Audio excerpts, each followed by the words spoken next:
दुनिया में सब कुछ बदल गया लेकिन नहीं बदली तो सिर्फ कराची किंग की किस्मत नहीं बदली। उन्होंने अपना कप्तान चेंज किया, शान मसूद को बना दिया इस दफ़ा कप्तान। उन्होंने अपना सब कुछ चेंज कर दिया, यानी कि पूरी कराची किंग की जो फ्रेंचाइज थी उसने पूरा सिस्टम चेंज कर दिया।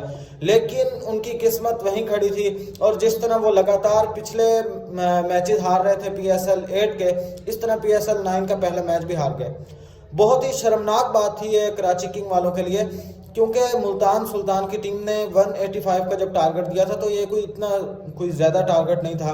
और फ्रेंचाइज क्रिकेट में जिस तरह यानी कि लीग्स क्रिकेट में ये ज़्यादा टारगेट नहीं है 185 रन का, और लेकिन फिर भी कराची किंग वाले जो हैं वो 55 रन से हार गए। बहुत ही शर्मनाक बात थी कराची किंग वालों की। मेरे ख्याल में इसी तरह आजकल जिस तरह सुनने में आ रहा है कि वो तो एक बाबों की टीम बन गई है, मतलब बड़ी उम्र के लोग बैठे हैं उसके अंदर। अब कैरवन पोलार्ड डाला है, शोएब मलिक डाला है, जेम्स विन डाला है, तो इस तरह के प्लेयर्स तो डाले हुए हैं उन्होंने। लेकिन जिस तरह की उनकी किस्मत चल रही है, मतलब एक टाइम था जब कराची किंग जो है वो जीतती थी, उसके अंदर बाबर आजम, रिजवान, शाहिद अफरीदी, इमाद वसीम, मोहम्मद आमिर और यानी कि बेस्ट प्लेयर जो थे पाकिस्तान के वो सब के सब कराची किंग के अंदर थे। लेकिन अब हालात ये हैं 2 सीजन से कि सबसे ज़्यादा मैचेस हारने वाली, यानी कि पूरे सीजन के अंदर 1 मैच या 2 मैच जीतती है कराची किंग। अभी जब पहला मैच हुआ तो उसके अंदर ऐसा लग रहा था जैसे मुल्तान सुल्तान टॉस के अलावा बाकी यानी कि टॉस हार के जो है वो उन्होंने जब दी मतलब बॉलिंग दी इनको, तो लग रहा था कि बॉलिंग लाइनअप में कोई जान ही नहीं है कराची किंग के। और जब बैटिंग करने आया तो इस तरह लग रहा था कि शान मसूद टेस्ट के जिस तरह कप्तान है तो वो खेल भी टेस्ट ही रहेगा। मतलब अगर उनको टेस्ट का कप्तान बना दिया तो वो उसी मोड में आए हैं और 31 बालों में उन्होंने 30 रन की टेस्ट की बारी खेली। अब भाई लीग क्रिकेट के अंदर 31 बालों में 30 रन की कौन सी बारी है ये चल रही है, क्या है ये?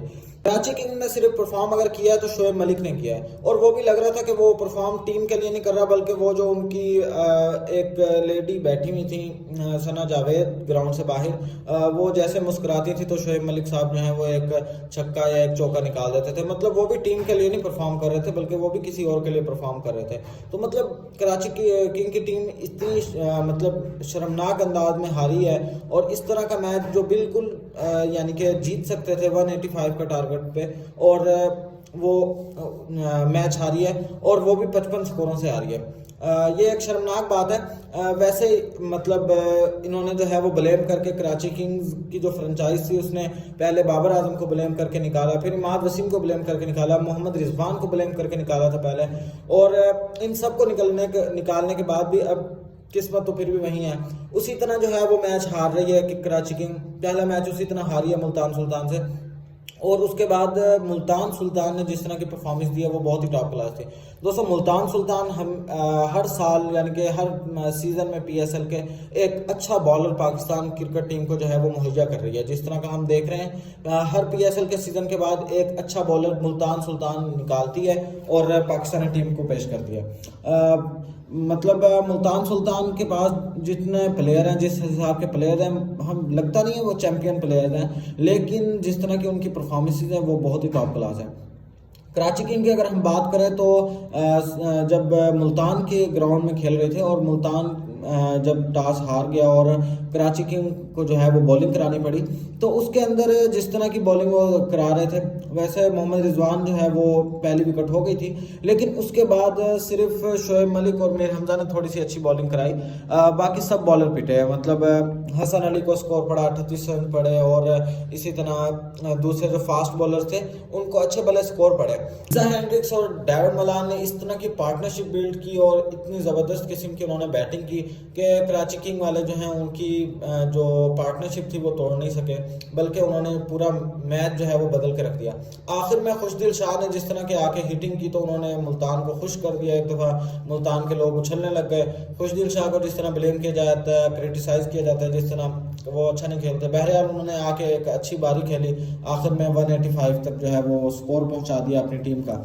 लेकिन कराची किंग वालों की किस्मत तो वहीं खड़ी थी, और जब उनकी बैटिंग शुरू हुई तो शान मसूद साहब ने पहला ओवर जब मेडन निकाला पूरा का पूरा ओवर मिस कर दिया, तो वहीं से पता चल गया था कि भैया कहानी कुछ और है। मतलब उसके बाद जो है वो शान मसूद ने बारी तो खेली, जिम्स विन जल्दी आउट हो गए थे, एक चौका मार के आउट हो गए। शान मसूद ने जिस तरह की बारी खेली वो लीग क्रिकेट की तो बारी नहीं लग रही थी, वो तो किसी टेस्ट क्रिकेट की बारी लग रही थी।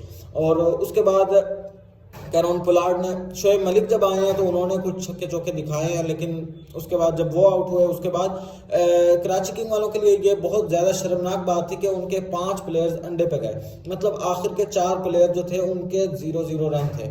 और उसके बाद जो पाकिस्तानी अंडर 19 की टीम का कप्तान साद बेग जिसको डाला है कराची किंग ने, वो भी 0 पे गए।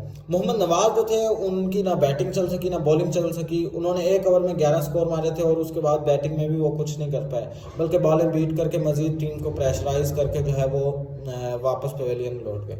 तो इस तरह का मैच हुआ है, मैच नंबर 3। इसके अंदर बहरहाल मोहम्मद रिजवान ने माइलस्टोन बुर किया है, 2000 रन पूरे किए हैं। और उसके साथ साथ रिजा हेंड्रिक जो थे उसके अंदर इस मैच में बहुत ही टॉप क्लास किस्म की उन्होंने बल्लेबाजी की, 79 रन्स बनाए उन्होंने 45 बॉल्स पर, और जो है बहुत ही बेहतरीन स्ट्राइक रेट से जो है वो उन्होंने खेला, और जिस तरह की शॉट्स वो लगा रहे थे वो बहुत ही टॉप क्लास थे। तो मैच नंबर 3 हो चुका है। उसके बाद अब मजीद मैचेस बाकी हैं, बहरहाल देखते हैं इस दफ़ा कराची किंग कुछ बदलती है या उसी तरह जिस तरह PSL 8 और 7 गुजरा था उसी तरह का जो है वो PSL गुजरता है कराची किंग का। तो नेक्स्ट वीडियो मिलते हैं, तब तक के लिए अल्लाह हाफिज़।